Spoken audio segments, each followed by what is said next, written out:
This is the Cyprus News Digest with Rosie Haralambous.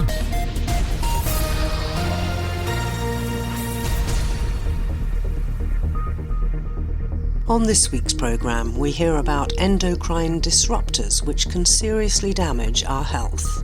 It seems that they are perturbing and they are mimicking, or they might be altering the functionality of the natural hormones. Therefore, it is confusing and it is actually interfering with the natural processes that govern the resilience of our human body. And with imminent rises to our water bills expected, we talk to the Water Development Department about how much we consume every day. We have 10 liters of water per capita per day for drinking water. We have 20 liters for cooking. We have 30 liters for personal washing. I think we all know that the air we breathe, the food we eat, pretty well everything we come into contact with in our lives has an impact on our health. That's particularly true of endocrine disrupting chemicals, or EDCs. Now, we're going to talk about them on this week's programme with Konstantinos Makris. He's Professor of Environmental Health at the Cyprus International Institute for Environmental and Public Health at the Cyprus University of Technology. Konstantinos, many thanks for joining us. We know, I think, that if we put cling wrap on our food in direct contact, particularly with fatty food, then some of that plasticizer can go into the food. But that's just one of, it seems, hundreds of ways that we can absorb these things. So I want to talk about the petition that has been launched to our government, but I also want first for you to tell us a bit more about EDCs. As far as I'm aware, having done a bit of research, there are over 1,000 man-made chemicals that could be endocrine disruptors. We live in a dangerous world, don't we? Well, dear Rosie, thank you very much for the invitation. I'm going to agree with you. Yes, we do live in a perplexed world, in a world that we have managed, I believe, to make it more perplexed than we should, to my personal opinion, because on one hand, we are introducing in the market many products and sometimes services that attempt to make our lives simpler, but we haven't really paid as much attention as we should also on the potential mid-term and long-term consequences on our health due to our contact with these chemicals that are part of many everyday products. And history has shown, starting after World War II and later, that on one hand there was a booming in many new products. I mean, we were finding out a new chemical, a new organic chemical that could make our products more shiny and more colorful, and maybe make our lives easier by not having to scratch the pans every time we cook. But we haven't really thought what kind of health consequences that would potentially entail for ourselves, long-term wise, and also for the future generations if, for example, the reproductive system could be potentially perturbed due to the exposure to these chemicals, and in particular these endocrine disrupting chemicals. Can we go back a little bit and first talk about what the endocrine system does? Because as far as I'm aware, it manages our hormones, which have a huge role to play in how our bodies function. And the slightest disruption can have really impactful health consequences, can't it? Exactly. The hormonal centers in our body that are located, let's say, in our reproductive region, and the thyroid system, and the brain system. I mean, these are very important hormonal sites that could be implicated in the production of hormones that deliver signals to different vital organs of our body that regulate our energy, regulate our body temperature, it regulates our appetite for food, for eating, and so forth. So these hormones are usually produced at very low concentrations. These are natural hormones, right, that our body actually produces. So these chemicals, some of these chemicals that are found in many consumer products, and we can talk about these consumer products later, it has been shown from research that has been done in humans and also in animals over the past 30, 40 years, that because of their similar structure to the natural hormones, it seems that they are perturbing and they are mimicking, or they might be altering the functionality of the natural hormones. Therefore, it is confusing, and it is actually interfering with the natural processes that govern the resilience of our human body. Sorry to interrupt. Do I remember reading several years ago that in some European rivers the male fish had become female, or the other way around, and this was because their endocrine systems had been disrupted? Yes, this is true. And one of the first stories like this was back in the 60s when the infamous Rachel Carson in the United States, in Florida, was able to observe this phenomenon first and describe it in her famous book called, I believe, Silent Spring, that observed exactly this phenomenon found in every lake of Florida state in the US. And because they observed this reduction, they were able to link this reduction to many chemicals that were dumped easily and freely to the receiving water bodies of the lake by nearby industries. And that was the first very profound example that then made many scientists in the following decades to devote their lives basically to try to understand how exactly do the endocrine disruptors could harm human health. So can you tell us what sort of things we come into contact with on a daily basis that are endocrine disruptors? I was interested to read that salts used to make fireworks and explosives are one. Well, the number of fireworks we let off in Cyprus here, and I presume that those salts then leach into the groundwater.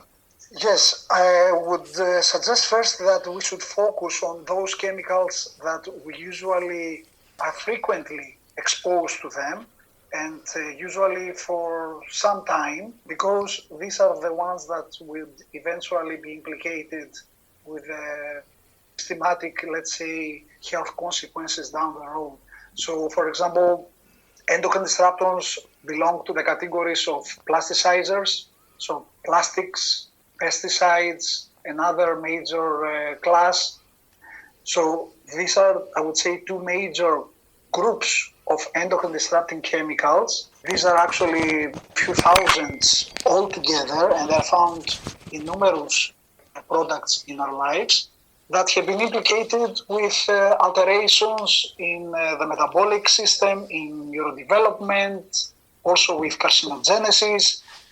And that's why the European Commission, for example, had recently proposed, very famous, probably heard it recently, the news law for the pesticides.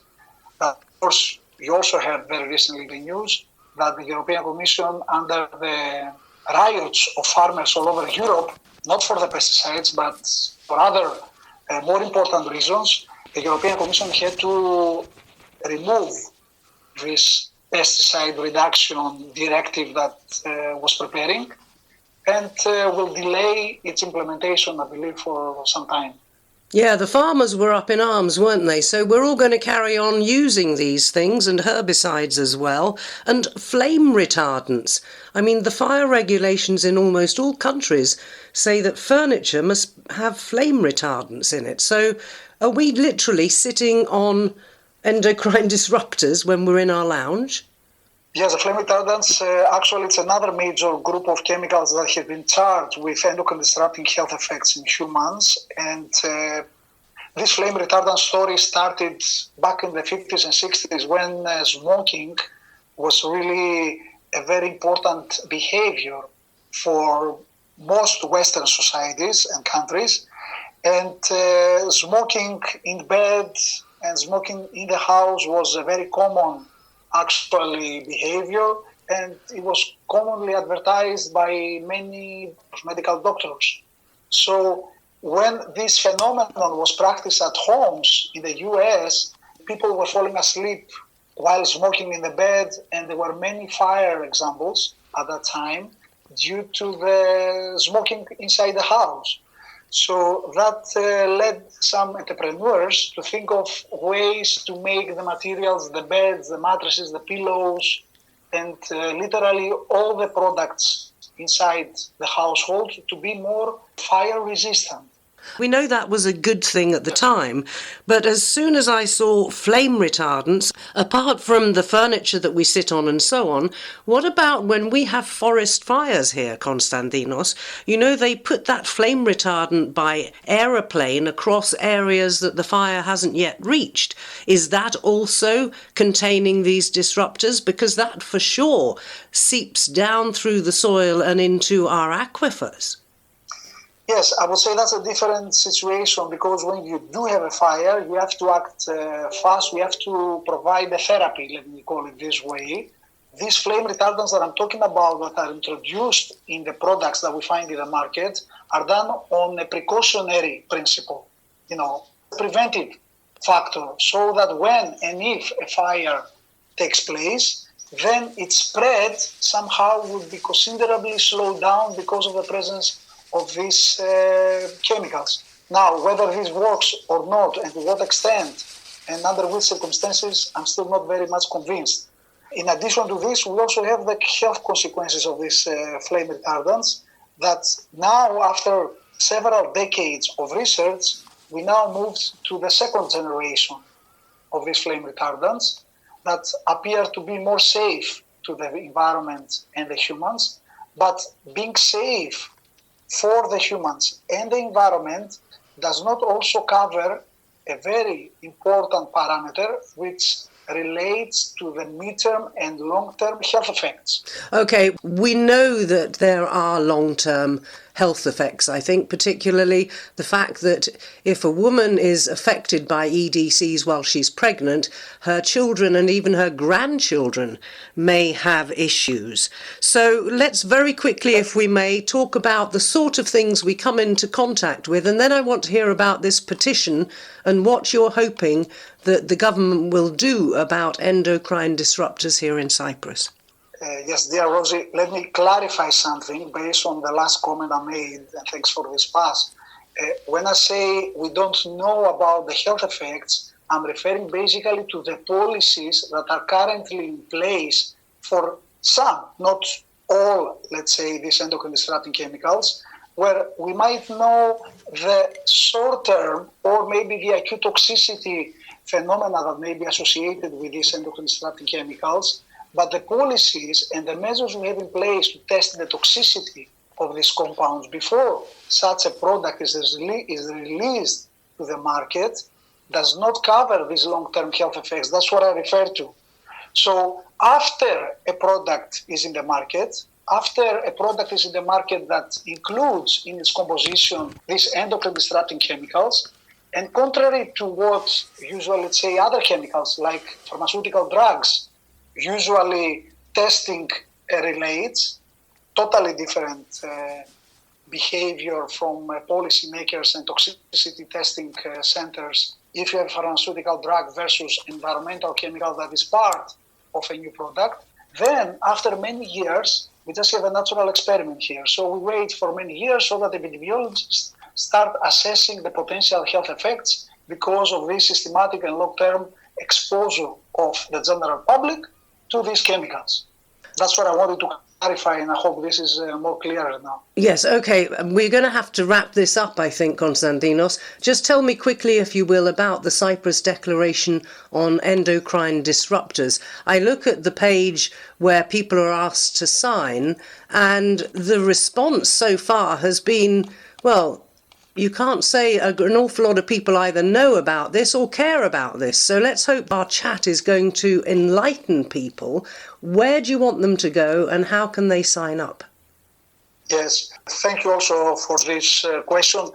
Basically, the Cyprus Endocrinology Society and the Cyprus International Institute for Environmental and Public Health of the CUT actually joined forces in order to create this Cyprus Declaration on Endocrine Disruptors as an attempt to bring the general population of Cyprus and the public to sign this petition towards putting pressure to all the stakeholders that are involved with endocrine disruptors and provide health education to promote more healthy living and healthy behaviors that is void of this endocrine disrupting chemical and the products, as an attempt to bring awareness about these topics that we hear a little bit here, a little bit there, but maybe we don't really appreciate the essence and the importance that this declaration has for us, our children in particular,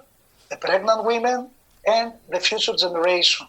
So we call on the general public to take a few moments to basically read what is this petition about. And this is, as I said before, a joint effort between the endocrinologists and the public health scientists of our university as an attempt to help the public appreciate the health risks associated with the endocrine disruptors, and then to facilitate the policy-making processes take place faster and in a more protective fashion for the current and the future generations. Okay, well, I know that I found the petition on the Friends of the Earth Cyprus web page, so if people go to foecyprus.org, they can find it and sign there. Konstantinos, many thanks for your time. I hope we'll talk again and that this will have an effect on our policymakers to make sure that we are protected as far as possible from being exposed to endocrine disruptors. Many thanks for your time.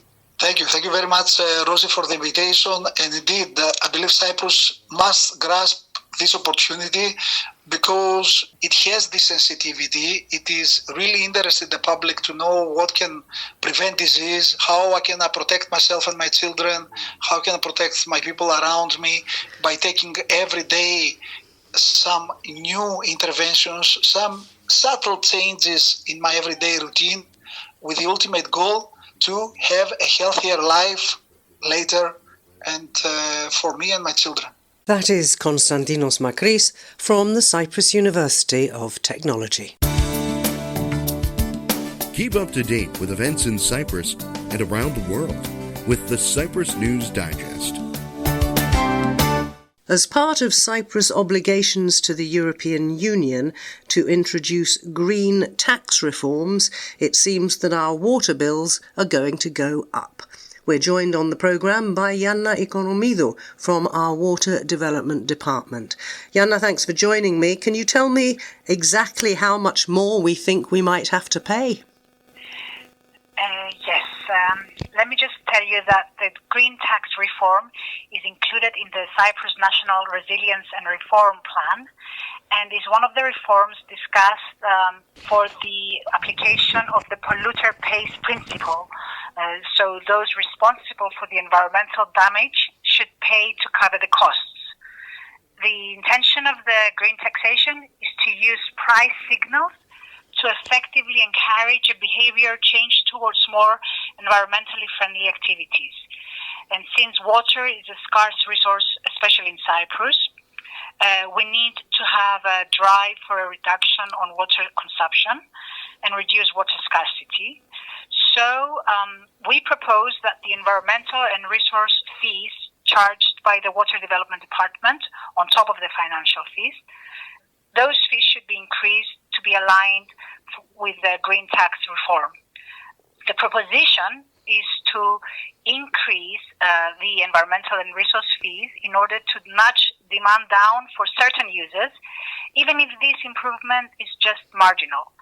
And the users that we plan to increase the fees are especially all users, especially the drinking water, but by greater magnitude for those water users whose use of water is deemed non-essential, such as the watering of public and private green spaces, sports fields, and golf courses. So, as part of this reform, we plan to increase the fee for drinking water from the government waterworks by 1 cent, whereas for irrigation water used to irrigate sports fields and other green spaces, there's a range of increase from 2 cents to 8 cents, which is a larger increase compared to the drinking water. But the largest increase is for golf course irrigation. So we have golf course irrigation using water from surface sources. We have an increase of 11 cents. And from aquifers enriched with reclaimed water, we have an increase of 23 cents. This is the problem, isn't it, is where the water is coming from. I thought some golf courses had their own desalination units. Are they going to be taxed as well?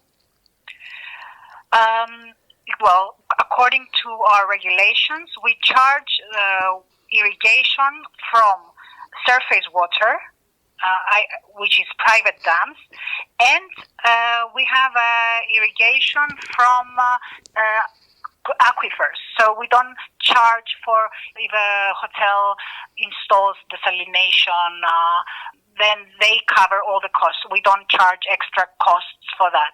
Is that covered, though, by the Resilience Fund? Because if we're trying to be more environmentally friendly, then desalination is using mega amounts of energy. Although I know that isn't the WDD's department, surely we have to look at all aspects of this. Yes, of course, but we don't. In our regulations, we don't have a charge for water for the irrigation of golf courses from desalination. We don't have this category, so we are not able to impose a green tax increase on this category. Okay, I guess that's down to a different department. Now then, what about farmers? Are they going to get hit? Even though the consultants who did the study for the tax reform in Cyprus suggested an increase by 2 cents for irrigation for farming activities, as a government we decided to keep the levels of the irrigation tariffs the same in order to support this important sector in Cyprus that faces other challenges. We don't have water to cover the basic needs of irrigation at the moment. So for the moment, we're not touching the irrigation fee for farming.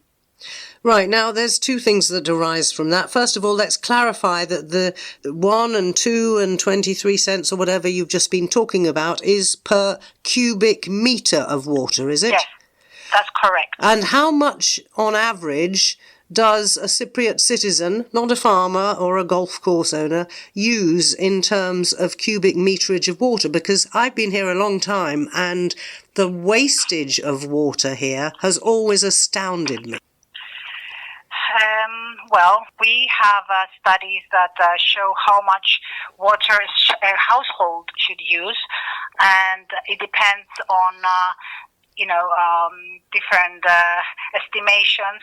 I have a study in front of me that shows that per person, drinking water, we have 10 liters of water per capita per day. For drinking water, we have 20 liters for cooking, we have 30 liters for personal washing, and then, the business, the crops and the irrigation, depending on the method of irrigation, the usage varies. But I should note that in Cyprus, we have smart irrigation systems. We have efficient irrigation systems that we have been promoting over the years. So we are able to say that the majority of the irrigation systems are modern and efficient, and that 95% of the total irrigated land uses highly efficient systems. We'll talk in a minute, if we may, about the smart systems that are now available, but just your thoughts, if you like, sort of off the cuff, about the fact that I remember years ago talking to experts about our water shortage. I'm going back to the days when it used to be rationed and only come on for a couple of hours in the middle of the night. And so many people said, but you grow the wrong crops in Cyprus. You are basically exporting water when you grow potatoes and watermelons. Yes, there have been some studies that show that we should focus on more water-efficient crops. but unfortunately there are more factors that we need to take into account when we talk about changing the policy. There is, the marketability of a product. There is the need to satisfy, the needs of the population of the country. So it is easier said than done. We have to, fight the culture of the farmer that has a tradition to grow a specific crop because of family and goes back to ancestors, and it's difficult to change the mentality. But there have been some efforts and some incentives to provide to farmers to move into more water efficient crops. And these smart systems that are now available, I think using drones and things to survey fields and see which corners need water and which don't. Has anybody here used those? Well, we use some metering, smart meters that we can estimate how much water is needed per land. But there is room for improvement. We need to apply this in a greater extent in the agricultural field. It's a tool that applied in Cyprus, accurate meters at each individual water supply point. And we also apply the billing of water based on the actual consumption metered for both drinking and irrigation water. And pricing policy is a very powerful tool to manage water demand. So for drinking water, charges are based on rising block tariffs, whereas for irrigation water provided through the government schemes, charges are established on a volumetric basis and penalty charges apply for overconsumption. So the existing pricing policies have been revised and adjusted to provide incentives for water saving. Right, and let's finally quickly talk about bottled water, if we may. I don't know much about bottled water, but yes, sure. What do the bottled water people pay? Well, we have category in our fees regulations for drinking water, for bottled water. And let me just find it. Yes, we charge, normally the bottled water companies extract water from aquifers, and we charge them a fee for that. And as part of the green taxation form, we propose an increase of this fee because it's from aquifers, which is highly overly used in Cyprus, so there's a need to protect the groundwater. One final question, Yana. That surely should help us start to drink our tap water. It's perfectly okay to drink, isn't it? Of course. The Water Development Department does all the necessary control checks according to their legislation, and also the Ministry of Health carries out all the necessary checks according to the Drinking Water Directive and legislation. So the drinking water from the taps is absolutely fine. It's perfect for consumption. And I presume that all these impending tax hikes are on the Water Development Department's website, are they? So people who didn't quite get what's going to happen can refer back to you. Of course. We are always at the disposal of your audience to answer any further questions about the subject. But are the tax hikes on the website, or do they have to actually talk to somebody? At the moment, they haven't been approved by the Council of Ministers, so we haven't published the new tariffs yet. We are in the process of having the new regulations checked by the legal office of the government, and we have to propose to the Council of Ministers the increase. And after they have been approved by the Council of Ministers, they will be published in the Cyprus official Gazette. Newspaper. Yeah, okay. Gazette. And I'm sure that if people do contact the Water Development Department, if they're not sure, you'll be able to point them in the right direction. In terms of drinking water, the increase is marginal. It's only 1 cent. Just to provide a magnitude, at the moment the Water Development Department charges 82% to the local authorities, and we propose to increase this to 83 cents. To the local authorities. Then The local authorities will then charge the final user. They use different tariffs to charge the final user. There are two levels of charging. The Water Development Department charges the water authorities, and then the water authorities charge the end user using higher tariffs and based on the volumetric tariffs that I just mentioned. So there will be a different increase according to the community and the Water Council. But it sounds like if we're careful, it won't break the bank. No. Iana Igonomidou from the Water Development Department. Many thanks for joining me. Thank you.